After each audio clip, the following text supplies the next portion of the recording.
ये HQ-9B missile जो है ये बहुत लेटेस्ट वर्जन है। जो बी का मतलब है लेटेस्ट वर्जन। HQ-9B तकरीबन आज से तकरीबन 1 साल पहले इंडक्ट किया था पाक फ़िज़ाइया, और फॉर्चुनेटली क्योंकि रिकॉर्ड टाइम में ना सिर्फ इंडक्ट किया गया था बल्कि ऑपरेशनलाइज भी किया गया था, इसीलिए हालिया कॉन्फ्लिक्ट के अंदर इस मिसाइल ने एक हिंदुस्तान के जहाज को भी मार गिराया। ये इतना लेटेस्ट है, बहुत लीथल है, जैमिंग इससे इफेक्ट नहीं करती, बहुत कम करती है। इससे बचना, एक दफा भी लॉक कर ले तो जहाज का बचना मुश्किल होता है। जो HQ-19 भी आप कह रहे हैं, 19 कह रहे हैं, वो इससे भी एडवांस वर्जन है और बड़ी हाई स्पीड है, यानी हाइपरसोनिक का मतलब है 5 से 6 गुना आवाज की रफ्तार से ट्रेवल करता है। प्रिसीजन बहुत है, डिसेप्शन नहीं हो सकती, इससे बचना मुश्किल इस तरह है कि इसको जैम या डिफ्लेक्ट या मिस गाइड नहीं किया जा सकता। तो ये अब पाक फ़िज़ाइया इस वक्त बहुत सारे प्रोजेक्ट के ऊपर काम कर रही है, क्योंकि हमने जंग के अंदर ना सिर्फ ये देखा है कि हमारे बहुत सारे हथियार, वेपन सिस्टम बहुत कारगर हुए हैं, बल्कि हम और चाहते हैं कि ऐसे एरियाज जो हमें लगा कि और ज्यादा रिफाइन किए जा सकते हैं, आजकल उन पर काम हो रहा है। इसी वजह से आपने नोट किया होगा कि पाक फ़िज़ाइया ने हालिया दिनों में अमेरिका का भी दौरा किया है, चीन से भी मतवातर हम एंगेज्ड हैं, ताकि हम best of the best weapon system या आर्मामेंट या मिसाइल जो भी हमारी जरूरत है वो उसको एंगेज कर सके। ये वन ऑफ द मिसाइल है जिसकी ऑप्शन है, जिसको पाक फ़िज़ाइया के ज़ेर गौर है बुनियादी तौर पर आज, लेकिन ये हतमी तौर पर फाइनल नहीं हुआ, क्योंकि पाक फ़िज़ाइया जैसे मैंने अर्ज़ किया कि लेटेस्ट वेपन और टेक्नोलॉजी की वैल्यूएशन कर रही है। जहां जहां हमें वैक्यूम नजर आएगा या और हमने वैल्यू ऐड करनी है, उतने ही रिफाइंड वेपन्स की तरफ इंशाल्लाह फ्यूचर में जाएगा। रॉयल डिफेंस शो में पाकिस्तानी JF-17 थंडर मरकज़े निगाह रहा। मई वार के बाद हमने देखा कि पाक फ़िज़ाइया की धूम है, महारत के चर्चे हैं। इस महारत का राज क्या है? देखिए, इस महारत का पहला तो राज ये है कि हम इंडिजीनियस यानी हमने खुद इंसारी पर ये जहाज बनाया है।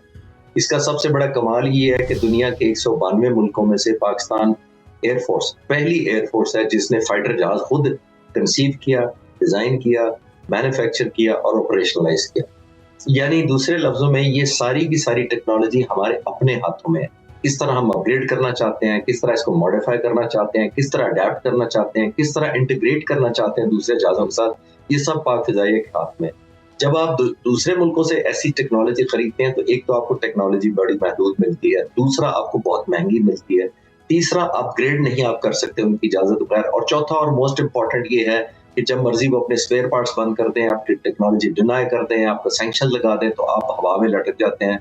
जैसे 1989 में आपने नोट किया हो गया, सोवियत यूनियन के जाने के बाद अमेरिका ने F-16 हमारे रोक लिए थे और $658 मिलियन की पेमेंट भी रोक ली थी और हमें नए F-16 भी रिलीज नहीं किए थे।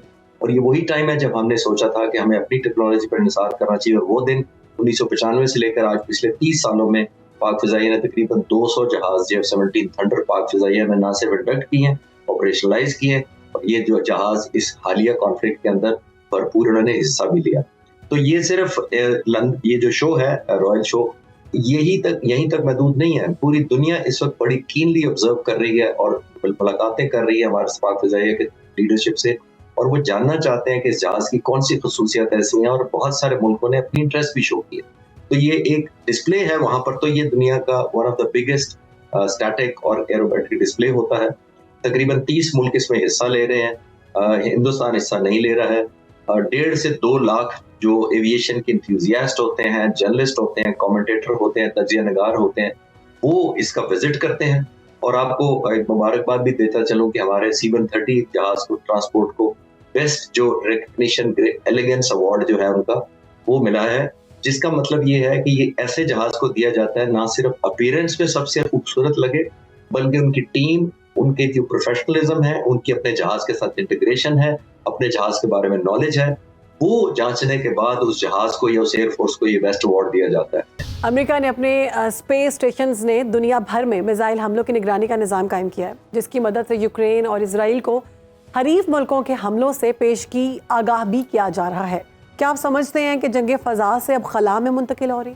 जी बिल्कुल हो रही हैं, और इसलिए कि ये एक थर्ड डायमेंशन या फोर्थ डायमेंशन कह लें। आजकल तो एरोस्पेस ये फोर्स बनती जा रही है। पहले होता था ये एयरफोर्स होती थी, जबकि आपका मीडियम स्टैंडर्ड था। आप वर्ल्ड वॉर से लेकर बाद में आने वाले जंगों में हमने देखा एक डॉग फाइट का कॉन्सेप्ट था, जिसके अंदर 2 जहाज या 4 जहाज एक दूसरे को फिजिकली सामने देखते थे, और मोस्ट ऑफ द टाइम दिन के टाइम देखते थे और एक दूसरे से लड़ाई करते थे, और जो बेहतर पोजीशन में होता था या गन का निशाना बनाने में कामयाब हो जाता था, वो जीत जाता था, दुश्मन को निशाना बना देता था। अब ये जो हालिया जंगें हैं और खास तौर पे आपने पाकिस्तान हिंदुस्तान की जो एस्केलेशन देखी है, इसके अंदर ये पाक फ़िज़ाइया ने खास तौर पर ये डायमेंशन बहुत ज़्यादा इस्तेमाल किया, जिसको जिसको हम कहेंगे साइबर कमांड, वो भी एक फोर्थ डायमेंशन है, और एरोस्पेस जिसको मैंने कहा टू डायमेंशन आप एम्प्लॉय करके अब दुश्मन को बहुत सारे डिफरेंट एंगल से सरप्राइज देते हैं, जिसका मतलब ये हुआ कि आने वाली जंगों में ये सिर्फ सामने आने वाले जहाज नहीं होंगे, जमीन से आने वाले सिर्फ मिसाइल नहीं होंगे, बल्कि space technology, satellite technology, cyber command, electronics, radars, jammers, ये सारी डायमेंशन ऐसी हैं जो बिल्कुल आने वाले जंगों का नक्शा बदल देंगी। और आज अगर आप नोट करें तो प्रेसिडेंट ट्रम्प ने एक बात कही है जिसमें उन्होंने कहा कि इस जंग के अंदर हिंदुस्तान पाकिस्तान के अंदर 5 जहाज मारे गए। तो मैं एक और चीज यहाँ क्लियर करता चलूं कि प्रेसिडेंट ट्रम्प ने, लोग कहते हैं कि जी प्रेसिडेंट ट्रम्प ने ये तो नहीं कहा कि पाकिस्तान ने जहाज मारे। तो मैं अभी शाम को एक टेलीविजन इंटरव्यू में ये कह रहा था कि जहाज उसी को अलॉट या एलोकेशन या एक किस्म का न्यूमेरिकली अलॉटमेंट या अंडरस्टूड होते हैं जो क्लेम करता है। पाक फ़िज़ाइया ने क्लेम किए हैं तो अंडरस्टूड। हिंदुस्तान ने तो आजकल ना क्लेम ये किया है कि कितने उनके मारे गए, ना ये क्लेम किया कि उन्होंने कितने मारे। तो अब आप एक और चीज नोट करें, प्रेसिडेंट ट्रम्प ने ये भी कहा कि ये जंग एक फॉर्म पर, एक नई डायमेंशन पर लड़ी जा रही। ये एग्जैक्टली वही जो आपने सवाल किया, ये उसी डायमेंशन की तरफ इशारा कर रहे थे जो पाक फ़िज़ाइया जिस तरह लड़ रही थी, क्योंकि कन्वेंशनल जंग से हटकर प्रेसिडेंट ट्रम्प भी इशारा कर रहे थे कि नई डायमेंशन में लड़ी जा रही थी। न्यू फॉर्म ऑफ वॉरफेयर उन्होंने लफ्ज यूज किया। तो new form of warfare classic sense में पाक फ़िज़ाइया ने इस दफा इस्तेमाल किया है, जिसके अंदर जो मैंने पहले अर्ज किया कि साइबर और एरोस्पेस और टेक्नोलॉजी और जैमर्स और इलेक्ट्रॉनिक्स, ये बहुत सारी चीजें थी। और वही है, मेरा आखिरी जुमला इस सवाल के जवाब में ये होगा कि यही वो चीजें थी जिसकी वजह से हमने हिंदुस्तान के बिजली घर, grid station, train system knockout किया, रेडार सिस्टम को जैम किया, कम्युनिकेशन को इंटरप्ट किया, रेलवे नेटवर्क को हिट किया, और सबसे बढ़कर हमने कई वेबसाइट्स हैक की, बल्कि उनका डाटा भी डिलीट कर दिया।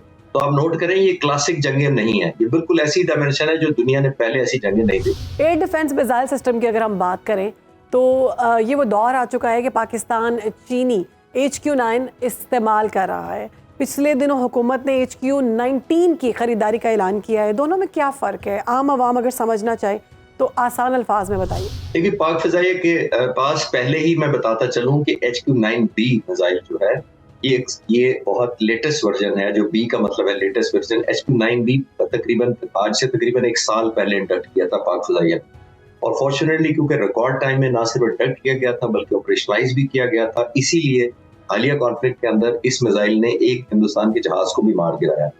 ये इतना लेटेस्ट है, बहुत लीथल है, जैमिंग इससे इफेक्ट नहीं करती, बहुत कम करती है।